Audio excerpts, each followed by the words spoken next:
Ford wants you to believe their trucks are built Ford tough, America's best-selling vehicle, the backbone of work, family, and tradition. But behind the glossy commercials and patriotic slogans lies a reality Ford doesn't want you to see. Transmission failures, engines blowing apart, trucks rusting before their time. This isn't just bad luck. It's the tip of an iceberg. The scandal most truck owners have heard about, the one splashed across headlines and forums, is the infamous 10R80 transmission. It was supposed to be revolutionary, a 10-speed automatic co-developed with General Motors. Instead, it's been a nightmare: harsh shifting, sudden lurching, transmission slippage, trucks stalling in the middle of intersections. Owners report premature failures with as little as 20,000 miles. In fact, entire lawsuits have been filed, accusing Ford of knowingly selling trucks with defective transmissions. Complaints poured into the National Highway Traffic Safety Administration, and yet the trucks kept selling. Dealers kept telling customers it's normal, and Ford kept calling it the most advanced transmission they'd ever built. But here's the thing: the transmission? That's just the public face of the scandal, a problem so widespread Ford couldn't hide it anymore. What if I told you the transmission was just a symptom of something much deeper? What we've uncovered points to a pattern of deliberate neglect, a culture of silence inside Ford, a series of cover-ups that make this scandal far more sinister than anyone first believed. This isn't about one bad transmission, it's about broken promises. It's about millions of truck owners, hardworking Americans, left holding the bag. And it's about how Ford may have put profits above people again and again. The transmission issues are only one chapter in a much bigger book. When you start pulling on the thread, you realize Ford trucks are plagued by a pattern of serious problems, many of which echo mistakes from decades ago. Let's start with the engines. Longtime Ford owners will remember the infamous 5.4-liter Triton Camel Hump V8. It earned its reputation for catastrophic failures: spark plugs that literally shot out of the cylinder heads, cam phasers that failed, timing issues that destroyed engines prematurely. That dark legacy didn't disappear, it evolved. Fast forward to Ford's celebrated EcoBoost engines, turbocharged, powerful, efficient on paper. But owners quickly found new nightmares: timing chain design flaws that stretch, slip, and cause catastrophic failure, moisture buildup in intercoolers leading to sudden stalling on the highway, carbon buildup on direct injection valves, robbing engines of performance and longevity. And that's just the engines. The deeper you dig, the worse it gets. Owners of newer F-150s reported cab corrosion problems, water intrusion that rusts roof seams from the inside out, trucks less than 5 years old showing structural decay. And for diesel lovers, Ford's heavy-duty Super Duty trucks introduced a devastating problem: the CP4 high-pressure fuel pump. It's notorious. When it fails, and it often does, it shreds itself into metal shavings, contaminating the entire fuel system. The result? A repair bill that can climb north of $10,000. This isn't random, it's a pattern. Engines, transmissions, structural integrity, fuel systems, different decades, different technologies, but the same outcome: owners footing the bill for problems Ford allegedly knew about. Now here's where it gets even more troubling. There's evidence Ford didn't just make mistakes, there's evidence they knew. Take the lawsuits over the 10R80 transmission. Court filings revealed internal documents suggesting Ford was aware of the harsh shifting during development. Engineers flagged it. Yet the transmission went into mass production anyway. And this isn't the only example. Multiple class-action lawsuits covering transmissions, engines, and fuel pumps have pointed to one consistent allegation: Ford sold trucks with known defects. Even more disturbing? Look at the NHTSA investigations. Time after time, safety complaints poured in, investigations were launched, and then quietly closed, sometimes with no action taken. Owners are left asking, was there pressure behind the scenes? Was Ford lobbying to make problems disappear before they became recalls? And then there's the Technical Service Bulletins, TSBS. These are Ford's internal memos to dealers. They describe how to fix problems owners are experiencing. But here's the catch: TSBS aren't recalls. Ford doesn't publicly admit fault. They don't notify all owners. Unless your truck fails and you fight your dealer, you may never know a fix exists. Some mechanics have even whispered about what's been called the quiet parts program. a way to swap out problematic parts silently without generating the kind of paperwork that could trigger a recall. If true, this isn't just corporate negligence, it's a system of concealment. But statistics and lawsuits only tell half the story. The real damage is felt in the lives of everyday truck owners. One owner wrote, "I'm still paying off a $70,000 truck that's sitting dead in my driveway.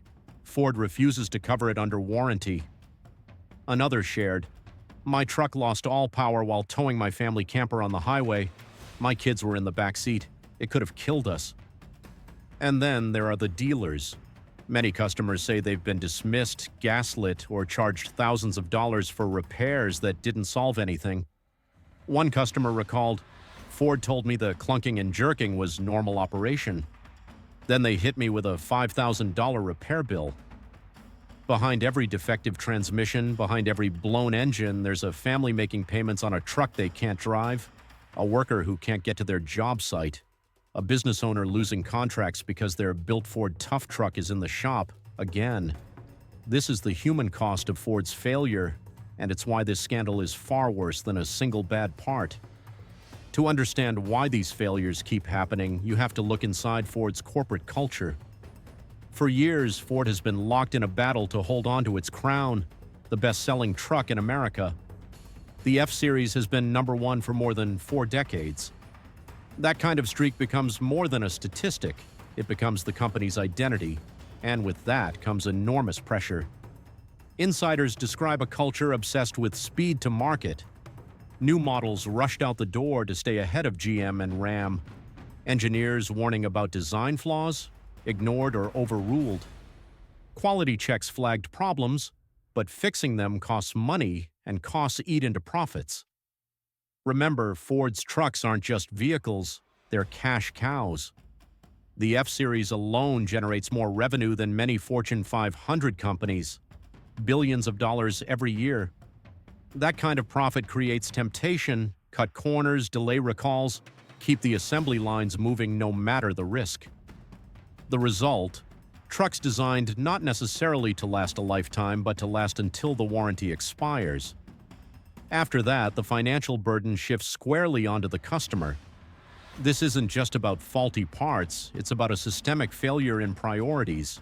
Profit before people, marketing before accountability.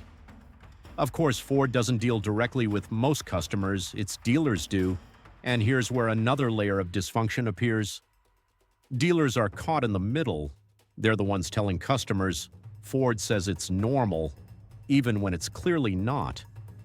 They're the ones rejecting warranty claims based on technicalities because Ford corporate won't reimburse them for the full cost of repairs. Some dealers push back, trying to help customers. Others, they play the system, charging diagnostic fees, upselling unnecessary repairs, or flat-out denying coverage to protect their own margins. For the customer, it feels like betrayal. You trusted Ford, you trusted the dealer, and now you're stuck between two entities pointing fingers at each other while your truck sits broken. This strained relationship doesn't just hurt trust. It creates a hostile environment where the very people supposed to stand behind the product end up turning their backs on customers. And the damage doesn't stop with Ford owners. There's a ripple effect across the entire industry.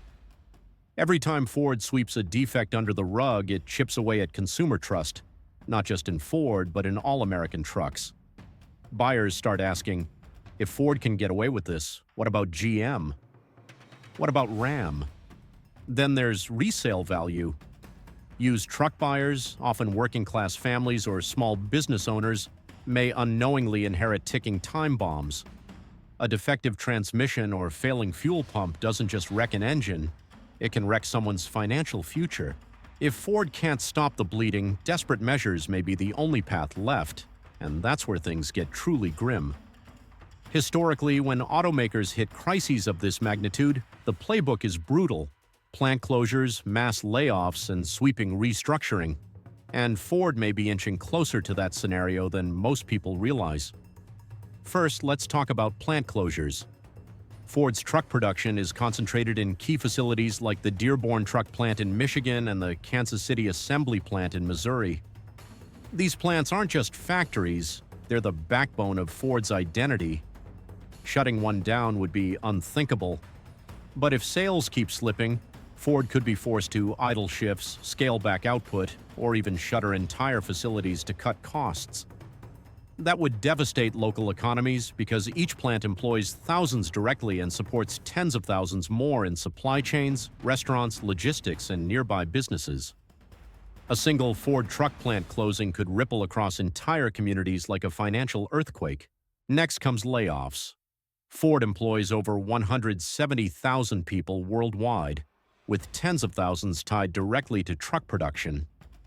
If sales collapse and inventory piles up, Ford will have no choice but to slash jobs. We're not talking about a few hundred white-collar positions here. We're talking about thousands of blue-collar workers, many of them unionized, facing unemployment. That could trigger a showdown with the UAW, adding labor unrest to Ford's already massive list of problems. Imagine strikes, protests, and headlines about laid-off workers right as Ford is begging customers to buy their trucks. The optics alone could bury them. Then there's radical restructuring. In the past, Ford has tried to save money by cutting smaller models, like sedans and compacts, to focus on trucks and SUVs. But now, with trucks themselves under fire, what's left to cut? Analysts suggest Ford could be forced to spin off parts of its business, sell assets, or even seek government support if things spiral out of control. The idea of Ford going back to Washington, hat in hand, like GM did in 2009, might sound far-fetched. But insiders know that in the auto industry, the unthinkable becomes reality overnight. And here's a deeper problem: the global angle. Ford's struggles in North America bleed into its global operations. If U.S. trucks falter, Ford loses the cash it relies on to fund operations in Europe, South America, and Asia. That means global cutbacks. Plants in Germany, Brazil, or India could see closures, further shrinking Ford's footprint worldwide. Once you start retreating from global markets, it's hard to regain ground. Ford risks becoming not the leader of the global auto industry, but a shrinking regional player fighting for scraps. Desperation could also lead to rushed decisions. Ford might accelerate untested EV projects in a bid to impress investors, cutting corners on quality and making the same mistakes that got them into this mess in the first place. Or they might pivot hard into cost-cutting, cheaper materials, outsourced parts that only deepen customer distrust. Either way, desperate moves often create long-term damage, and Ford can't afford more broken promises. And the worst-case scenario? If Ford can't stabilize, bankruptcy whispers will grow louder. For many Americans, that's almost unimaginable. Ford has survived wars, oil crises, and recessions. But no company is invincible. A perfect storm of lawsuits, recalls, customer betrayal, and collapsing loyalty could force Ford to restructure under bankruptcy protection, wiping out investors and leaving taxpayers to wonder if another bailout is looming. Right now, Ford is teetering on the edge. The decisions they make in the next few years, maybe even the next few months, will decide whether they emerge as a humbled survivor or collapse under the weight of their own scandal. Behind closed doors, Ford's leadership is scrambling, and from the outside, their response looks less like a strategy and more like a desperate attempt to contain a wildfire with a garden hose. Publicly, executives have downplayed the crisis, insisting that Ford trucks remain America's favorite and that quality concerns are being addressed. But insiders paint a much different picture, one of boardroom panic, internal finger-pointing, and a leadership team that seems more concerned with Wall Street optics than fixing the root problems plaguing customers. Let's start with CEO Jim Farley. He's been the face of Ford's EV push, championing the F-150 Lightning and promising that Ford will lead the future of mobility. But as the scandals around the core truck lineup intensify, critics argue Farley is distracted, pouring resources into chasing Tesla and Rivian, while the very trucks that built Ford's empire are crumbling under defects and lawsuits. Some board members reportedly warned that the company was moving too fast, too recklessly into EVs without securing the reliability of their bread-and-butter trucks. Those warnings, according to leaks, were brushed aside. At the same time, Ford's executives are quietly cashing in. Recent financial disclosures reveal multi-million-dollar bonuses awarded to top brass, even as lawsuits stack up, recalls expand, and dealers choke on unsold inventory. For Ford owners watching their trucks lose thousands in value or waiting months for back-ordered parts, seeing executives walk away richer feels like betrayal layered on betrayal. The optics couldn't be worse. Ordinary Americans struggling with broken trucks while the people responsible reward themselves. Morale inside the company isn't much better. Engineers and factory workers have reportedly expressed frustration at leadership's unwillingness to listen to warnings about quality control. Some whistleblowers claim they flagged critical issues with transmissions and engines years before the problems went public, only to be silenced or ignored. One insider even described the culture as fear-driven, where bad news was buried rather than addressed because no one wanted to slow down production or miss sales targets. And when the crisis finally boiled over, instead of owning up, Ford leadership doubled down on spin. Carefully crafted press releases talk about enhancing customer experiences and committing to innovation, while avoiding direct acknowledgement of the specific systemic issues plaguing their trucks. To frustrated customers, it reads like corporate word salad. They don't want buzzwords, they want working trucks, they want honesty, they want accountability. Even Ford's handling of dealers is adding fuel to the fire. Rather than empowering dealerships with clear guidance and resources to handle angry customers, Ford has been accused of leaving dealers in the dark, forcing them to absorb the brunt of consumer frustration. That's not just bad strategy, it's alienating the very network Ford depends on to sell and service vehicles. Some dealers have gone so far as to publicly criticize Ford's leadership, warning that if the company doesn't get its act together, even loyal customers will flee for good. Meanwhile, on Wall Street, investors are starting to lose patience.